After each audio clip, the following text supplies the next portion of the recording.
our ulam, ginisang mais na may chicharon baboy. Then, ilalagay ko ngayon ang aking mushroom. Yan, mushroom. Tapos, sasabawan ko siya. Ilalagay natin ang ating sabaw.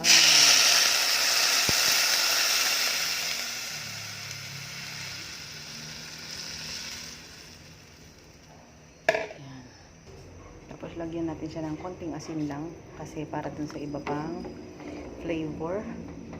And then yung chicken cubes. Yan. Tapos, meron siyang konting patis. Kunti lang yung patis natin. Haluin.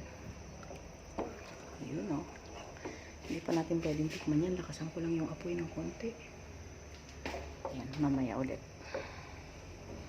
Pag kumulo na, ilalagay naman natin mamaya yung ating gulay. Tingnan na natin. Lagay natin yung ating, nalagay ko na yung sigarilyas. Then, ilalagay ko yung malunggay ko. Malunggay. Ayan. In one side, no? Kasi ilalagay ko rin yung aking repolyo in one side. Yun. Haha. Sided lang yan. Lubog natin ang ating repolyo.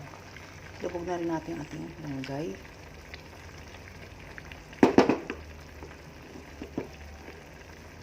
Ganyan.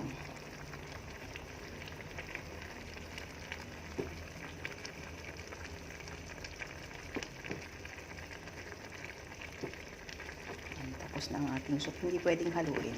Ganyan lang po. Healthy and yummy.